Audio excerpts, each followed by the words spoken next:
17वीं BPSC की PT exam में धांधली के इल्जाम में उम्मीदवारों ने आंदोलन छेड़ रखा था और इस आंदोलन में स्टूडेंट लीडरान के साथ कोचिंग सेंटर के कई टीचर्स भी शामिल हुए थे। और अब जब धांधली के मामले में सुप्रीम क्लीन चिट मिल गई है, तो फिर जिन लोगों ने पेपर लीक और धांधली के इल्जाम लगाए थे, उनके खिलाफ कानूनी कार्रवाई की जा रही है।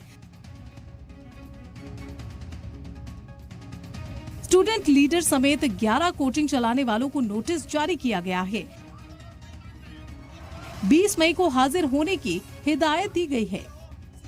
कोई शिक्षक कहता है कि नवादा ट्रेजरी से क्वेश्चन आउट हुआ, कोई शिक्षक कहता है कि वही शिक्षक कहता है गया ट्रेजरी से क्वेश्चन आउट हुआ, वही शिक्षक कहता है कि 1000 करोड़ का गड़बड़ी हुआ, वही शिक्षक कहता है कि ए का बी का बी का सी का सी का डी को गया। उसके विरुद्ध कोई नोटिस नहीं। और हम लोगों ने क्वेश्चन लीक होने की तो बातें नहीं की है। मैं इस पर दावे के साथ कह सकता हूं कि मैंने क्वेश्चन लीक का अगर एक भी प्रमाण मिल गया तो मैं कुछ भी करने के लिए तैयार हूं, जो कहेगा तो। लेकिन जिन्हें नोटिस मिला है, अब वो सवाल पूछ रहे हैं कि जिन लोगों ने पेपर लीक का दावा किया था, उनके खिलाफ कार्रवाई क्यों नहीं हो रही है।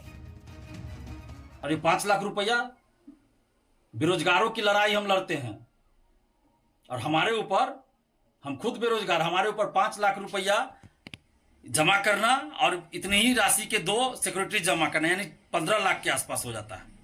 तो आप सोचिए कि किस तरह से बिहार में छात्र युवाओं के साथ जो लगातार अन्याय हो रहा है।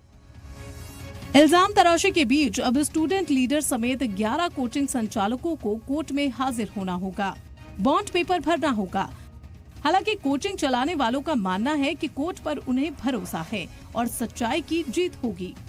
ब्यूरो रिपोर्ट, सलाम टीवी।